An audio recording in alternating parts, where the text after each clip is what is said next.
Assalamualaikum warahmatullahi wabarakatuh. Kembali lagi dengan saya, Madani Tani.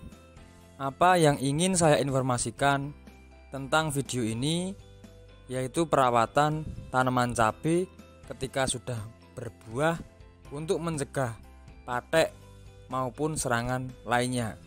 Simak videonya setelah yang satu ini.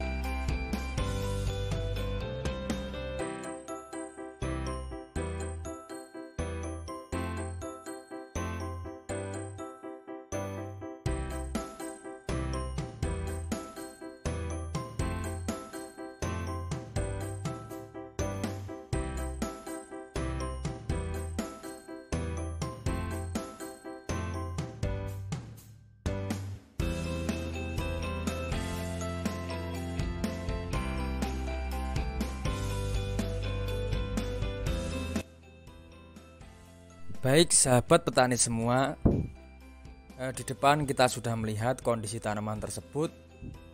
Dan saat ini saya berada di wilayah Saran Gondosuli, Muntilan, Magelang. Kebetulan saya berada di lahan tanaman cabai yang saat ini sudah panen ke-6 kali. Dan alhamdulillah untuk kondisi buah, kondisi tanaman bisa kita lihat seperti di dalam video ini. Dan untuk info ataupun pembahasan di video kali ini yaitu tentang perawatan, penggunaan insektisida, fungisida maupun pemupukan ketika tanaman cabai sudah mulai petik atau mulai merah. Tentunya banyak hal yang perlu kita hindari, terutama terkait unsur nitrogen atau nitrat, yang mana meskipun saat ini dalam untuk musim itu karena seharusnya dan pada tahun-tahun yang lalu di bulan-bulan Mei itu sudah menghadapi kemarau.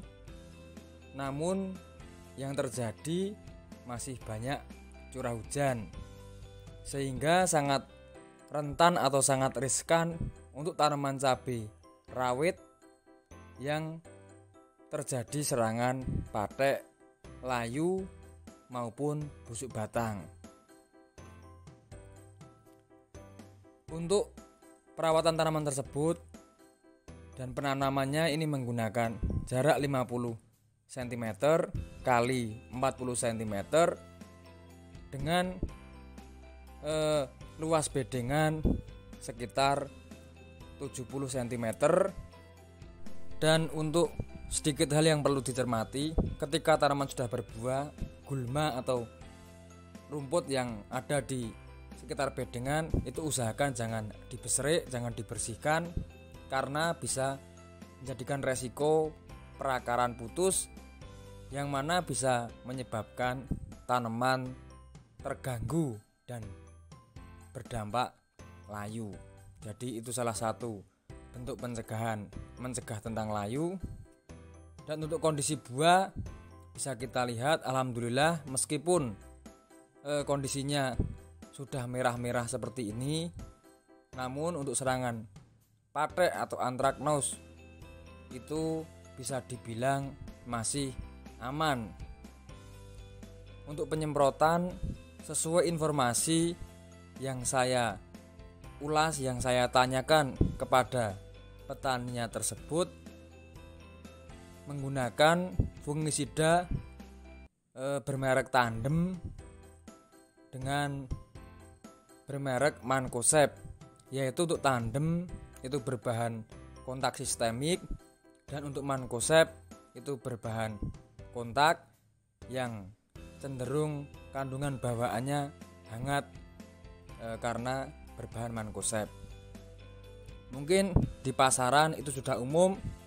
Dan untuk efektivitas atau maksimal tidaknya semua tergantung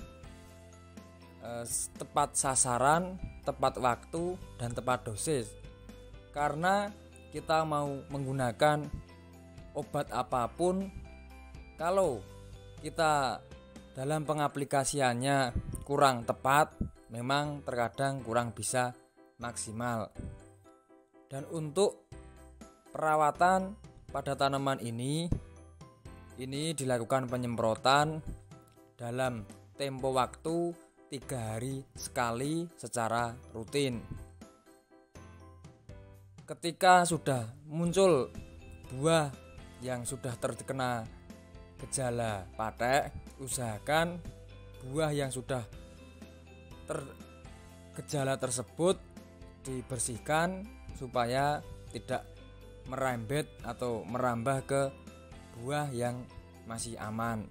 Jadi tentang penyemprotan, saya rasa dengan saat ini curah hujan masih ada, itu usahakan serutin mungkin dan terjadwal.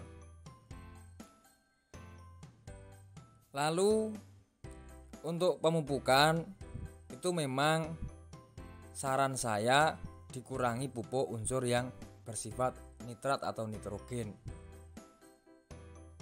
karena kita mencegah yang namanya jamur.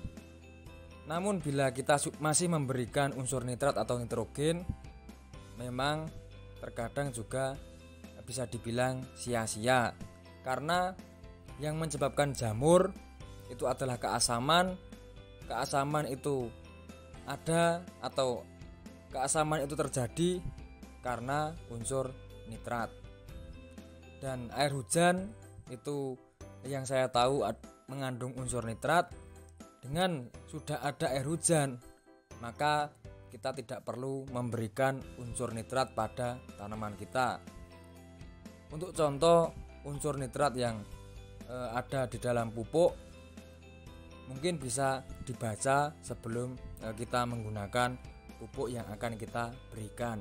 Dan usahakan bila kita menghendaki melakukan pemupukan, alangkah lebih baiknya kita gunakan yang semprot saja. Untuk pengocoran maupun cokol atau pemberian pupuk susulan itu usahakan diminimkan atau tidak diberikan dulu selama masih banyak curah hujan. Karena dengan tanaman yang sudah subur, sudah berproduksi, sudah produktif, itu kita lebih bagus memaksimalkan pupuk yang mempunyai sifat kalsium dan pupuk mikro, karena untuk menjaga kestabilan tunas dan menjaga ketebalan pada buah maupun menjaga keasaman agar tidak terlalu tinggi, itu perlu dilakukan pemberian kalsium.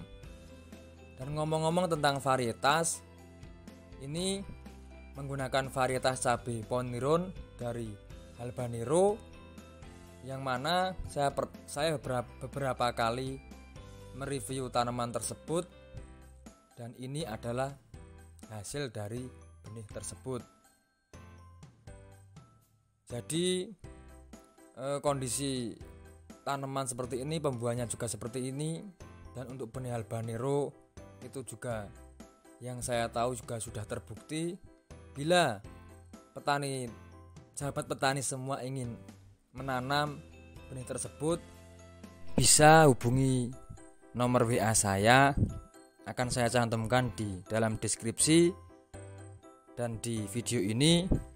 Dan bila di toko-toko terdekat sahabat petani semua ada, juga bisa dibeli di toko terdekat sahabat petani semua. Nah, terima kasih yang sudah menyimak dan selalu mengikuti video saya. Semoga kita selalu diberikan kemudahan dan kelimpahan rezeki. Mohon maaf bila salah dan bila banyak kekurangan.